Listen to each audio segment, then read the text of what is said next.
I jumped off the porch after taking notes.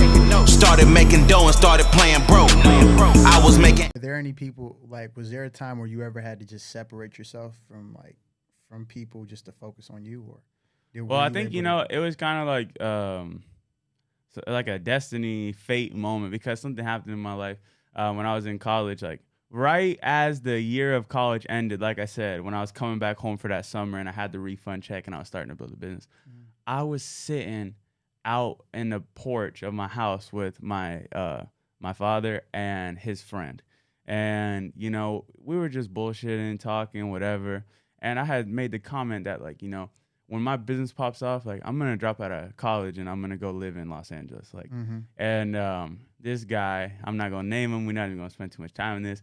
But the way he came back to me was like, he started laughing at me and he started telling me, like, yeah, right. Like, that's the dumbest thing I ever heard. Like, you need an education. Like, where you come from, you need an education. Like, you need to have that. Like, if you don't have that, you're going to fail. Yeah. And I was like, I don't think so. And then he was like, oh, well, he started laughing and said it in like a sarcastic way. Like, okay, well, maybe one day you'll be partying with Lil Yachty, but until then, I don't want to hear nothing. Like, basically saying, like, you're not going to do it. Right.